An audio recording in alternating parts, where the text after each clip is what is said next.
After watching that, I don't think I'm going to be able to fall asleep tonight. Some people believe the spirit stays in the body for months after death. Welcome back to the channel, everyone. I hope you're all doing well. Today, I'm going to be reviewing Bring Her Back, which is the newest horror movie from A24. But before I get started, make sure you do hit that like button, as it is free to do so, and it helps me out a lot. I'm also going to read you a quick plot synopsis, just so you know what the movie is about. A brother and sister uncover a terrifying ritual at the secluded home of their new foster mother. Alright, so this is directed by the Philippa brothers, or better known on YouTube as the Rocker Brothers. And if you remember from 2023, a small movie called Talk to Me came out, and that was their first ever movie that they have directed together. And I was a huge fan of that movie, and I think it actually became A24's highest grossing horror movie of all time. I don't think that it's their highest, because I think Everything Everywhere made like 100 some million. I think Talk to Me made like 94, but it made that on like a $4.5 million budget. It was a fantastic movie. Scared me to death. I had so much fun with it. I think it became my favorite horror movie from that year. I've rewatched it a couple times. It is really great. If you haven't seen it, it's a great movie. And now they're back with their sophomore feature film. And let me tell you this. This is one of the most messed up movies I have ever seen, but it is the best pure horror movie of the year so far. And I'm saying pure because, I say Sinners is my favorite horror movie of the year, but I wouldn't classify Sinners as like a scary movie, scary horror movie. This is true horror, and it scared me to death. Even as a horror fan myself, I had to just look away and cover my eyes, like slits through my eyes, just because of how gruesome and gross some of these scenes were. Like, I remember back in the day where I had to cover my eyes just for a simple jump scare, but now I can like watch gory scenes and I know they're fake. But some of these scenes here were just too much for me to handle. It honestly kind of made Talk to Me look like a family film. It made Talk to Me look like a PG kind of movie. That's how much more of a messed up movie this was on a gore perspective. I will say though, if I'm going to compare Talk to Me to this movie as pure films, I would probably still take Talk to Me over this, as I think that movie flows much better and is a more energetic watch. And I'd watch it. I've already seen it multiple times. With this movie, I really respect it. I think it is great, but I don't know if I'll ever watch it again. Maybe with some friends just to show them how gross it is.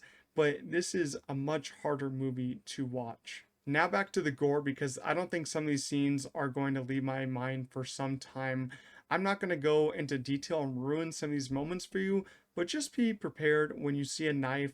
Things are about to get really out of control, really freaky, and you'll probably want to look away at least once. If you don't, you might just be too much of a sicko, and there's nothing wrong with that. I literally got a large popcorn and drink. That's usually what I do for movies, and I hardly ate any of it. I ate most of it within the first like 20-30 minutes. And then after that, I was basically nauseous pretty much for the rest of the movie. It is just disturbing what happens here. I mean, if you love horror movies, you're still probably going to get scared.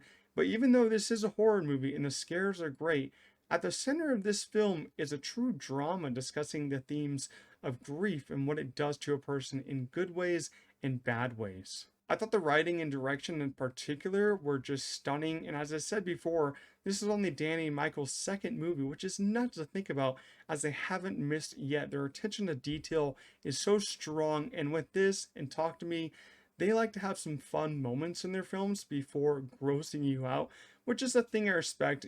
Some movies start out with an opening scene that is just disturbing in all the ways gross.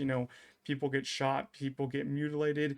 But in here, they like to have that slow build, just like in Talk to Me. If you remember Talk to Me, there's a really fun sequence there when they're all trying out the hand. In this one, there's a fun drinking game that, people playing here. Music's going on. And then after that, it starts to go really, really bad, really fast. But I do love that slow burn at the start of the movies. I think they handle it really well. Now with the cast, let's talk about the biggest name in this movie, which is Sally Hawkins, which is kind of crazy that Danny and Michael got her for this movie because she's a pretty big name. But my, oh my, I have not seen Sally Hawkins this way, I think, in my whole entire life. She is terrific in this movie, a true force to be reckoned with. I was stunned by her acting. She's terrifying, though, in this movie. Like, I mostly have seen her in like Shape of Water, the mom in Paddington. Like, if you compare her acting to this, her as the mom in Paddington, it is like on a completely different spectrum, but she eats up all of her screen time in this movie. I loved her here. Jonah Ren Phillips is another great actor in this movie. He plays like that little kid in the movie.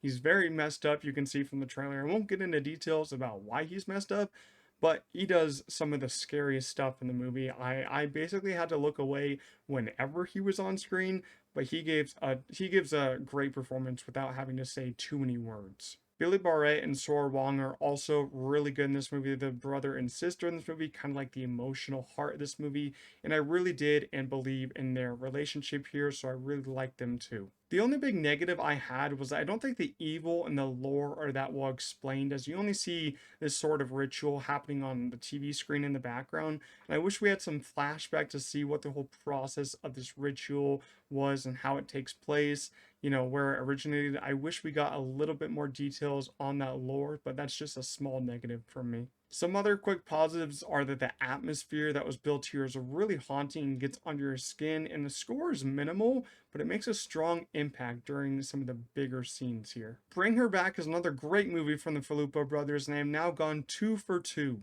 This is methodically paced and isn't for the faint of heart, as the gore is painfully realistic and in your face throughout the second half of the movie. I also like how well it handled the grief with each character suffering in a different and more extreme way. I do wish that Danny and Michael explained the ritual process more, but I cannot wait to see what they do next, as they knocked it out of the park once again. Bring Her Back gets a strong 8 out of 10 from me. I hope you guys did enjoy this review. If you did, please press that like button, as it is free to do so and it helps me a lot. But if you love horror movies and you're a sicko like me, please go see this movie in theaters. It is crazy. It is bananas. You might be a little nauseous at the end, but that is the fun of this movie. And also, I do have the Mission Possible, the Final Reckoning review coming out just in a couple days. Very hyped to see that, but I'll see you guys next time. Peace out.